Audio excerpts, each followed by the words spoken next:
Welcome, fellow veterans. From the tip of the spear to in the rear with the gear. I went from active duty infantry to reserve component logistician. I'm your host, CEO, entrepreneur, trial lawyer, and Lieutenant Colonel retired John Barry. The military lessons that I learned helped me grow an 8-figure business that has maintained consistent annual double-digit growth, landing on the Inc. 5000 list of fastest growing companies in America every year for the past 7 years, and has allowed me to continue to serve America's heroes. We know from our experience in the military that leaders who command respect generally get better results. As a young lieutenant, I wanted to know how I could command the respect of my team. I didn't know how to do this, but I observed several of my peers and the attempts that they made. And I found that there were 3 types of lieutenants. The first was the lieutenant who needed to be liked. The second was the lieutenant who demanded respect. And the third was the lieutenant who sought to be both liked and respected. Now, the first lieutenant was the happy-go-lucky, somewhat lazy lieutenant who would go out drinking with the soldiers and the NCOs, joked with them, had a good time. Everybody seemed to like this lieutenant, but nobody wanted this lieutenant in charge of anything. The second type of lieutenant was the one that demanded respect. And this lieutenant was a stickler for the rule and enforced every single rule, even when it made no sense. And this lieutenant could get the team to do what was required because the team knew that there were consequences. They understood that if they didn't meet the standard, this lieutenant would take action. The third type of lieutenant was a lieutenant who wanted to be both liked and respected. This lieutenant personified the ultimate team player. His neatness of dress, care of equipment, level of physical fitness, and great attitude every day made the team like him, but also respect him. They understood that he would accept nothing less than excellence from the team, and they gave excellence. And when this lieutenant made mistakes, they wanted to support him because they understood that this lieutenant was a true leader, a leader who understood the importance of being liked, but more importantly, also took the actions necessary to earn the respect of the team. So as a young lieutenant, heading to my first duty station, pondering what type of leader I wanted to be, I received a phone call from one of my buddies.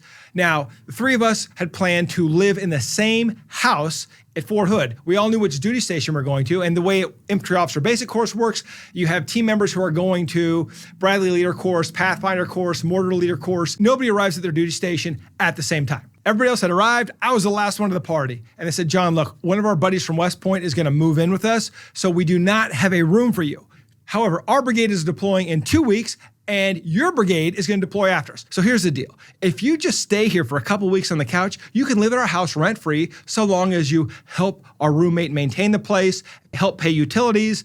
We'll let you stay on the couch, and then you can pick the room, stay in any room you want, and then when you deploy, you can just leave your stuff here, you can store it for free. This was an offer too good to refuse, so I moved in. After just 1 week, right before 0500, the door bursts in, and my roommate came into the house and into the living room, and he was saying things that I didn't understand. He was upset, he was distraught, and I said, what's going on? He said, John, my career is over. I said, come on, you're a second lieutenant. How bad can it be? What responsibility could you have that you messed up so bad that your career is over? And said, we're doing Bradley Table 8, night fire. I'm the officer in charge of the range. My platoon sergeant is the NCOIC. And when my platoon sergeant fired, he went outside the range fan and he shot an Apache longbow on the adjacent range. Whoa. I asked, was anybody injured? Said no, no one was in the bird, but the bird was still hot because it had been in the range. And that's how the thermals picked it up. Was rightfully scared, and an investigation ensued. Shortly thereafter, company commander and his battalion commander were called into the division commander's office to discuss what had happened. At that moment, battalion commander Lieutenant Colonel Brown stood up and said, sir, this is my fault. I am the battalion commander. These are my soldiers. I was responsible for the rest plan. I was responsible for the range. Anything that happened falls on my shoulders. When word got back to the battalion about what happened, Lieutenant Colonel Brown reached hero status, not just within his battalion, but within the entire division. This battalion commander took responsibility for the actions of his team, and he was not going to throw anybody under the bus. It was his battalion, and he let the division commander know it. What appeared to be a career-ending accident turned out to be a career-defining moment for this battalion commander. He took responsibility. He established that hero status that then gave him leadership capital, which he carried on throughout the deployment. 15 years later, when I attended the Battalion Command pre-course in Fort Leavenworth, a Lieutenant General Brown took the stage, and he talked about that very incident and told us that as a leader, there will be things that will happen beyond our control, that we must take responsibility for, that we must take accountability for, and that while they may seem like they're career ending at the time, they will not end our careers, that is part of leadership. Part of leadership is dealing with the failures, dealing with the setbacks, and taking responsibility for everything, even the things that we aren't present for, even the things that we don't see happen, even the things that we don't expect to happen. Today, as a leader of my company, General Brown's words ring clear. My job is to make the vision a reality, and I have to have the leadership capital invested in the organization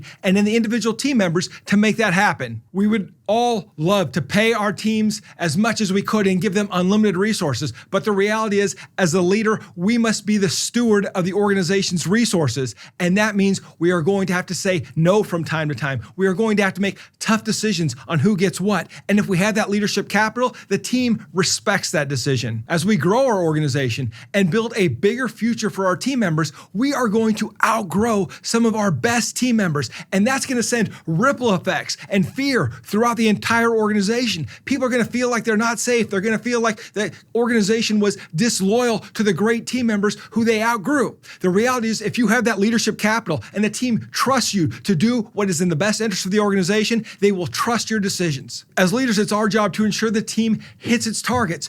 And there will be times when we are off course and not hitting the target. We will have to change our course. We will have to recognize and have difficult conversations about how our actions are not meeting the standard. And we will have to convince our team that they need to give more of an effort. And that's where the leadership capital will also need to be cashed in. Look, teams love you as a leader when they're succeeding, but when the team is failing and you have to hold them accountable, they may hate you. And the reality is, they can hate you so long as they respect you. They respect that you will do what is in the best interest of the team, that you will take care of the organization, and that you will take care of them. As I look back over the past 5 years at the biggest decisions I made that had the largest impact on the growth of the firm, none of them were unanimous amongst the staff, and most of them were unpopular. The reality is that I had not invested the leadership capital, if my team did not trust me, I would have faced so much resistance that those decisions probably wouldn't have been worth making, and they probably never would have become a reality. As we come to the end of the podcast, I want to answer the question, what type of leader did I choose to be as a lieutenant? And the answer is in my actions. On one of my first field problems, we had been running sticks lanes all day. The next task was to set up a patrol base before running more lanes in the morning. Now, no one was supervising. The first sergeant wasn't there, the company commander wasn't there, the XO wasn't there. It was just my platoon. And it started to rain. And we wanted to set up our little poncho hooches and crawl up with our poncho liners and just rack out. But I made sure that we set up a patrol base, that we did it to standard, and that we started our priorities of work. I could have done nothing. I could have said, guys, let's get some sleep. But I knew that if I was going to train my team, I would train them to standard. And I knew that if I did that, they would respect me, not because I was great at what I did, but I knew what was right, and I would make sure that the team was trained to standard. And that made all the difference. The leadership capital that I earned by putting the team through the paces carried with me through our first deployment. And I didn't do everything right. I made a ton of mistakes, a lot of stupid mistakes. But I found that as long as my team understood that I would maintain the standard, that I would treat them well, that I would take the rap when I screwed up, but that I would hold them accountable for their actions, I knew that they had my back.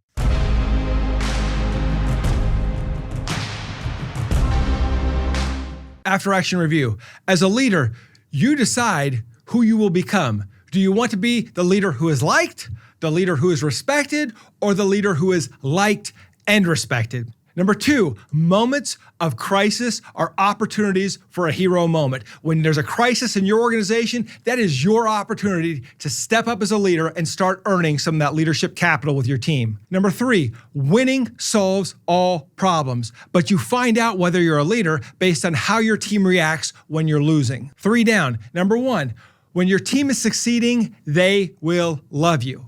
When your team is failing and you hold them accountable, they're not going to like you, but they must respect you at that point. Number 2, your most important decisions in the organization will likely never be unanimous or popular. Number 3, when you lead an organization, bad things will happen that are beyond your control, but it is still your responsibility to fix the problem and to move the organization forward.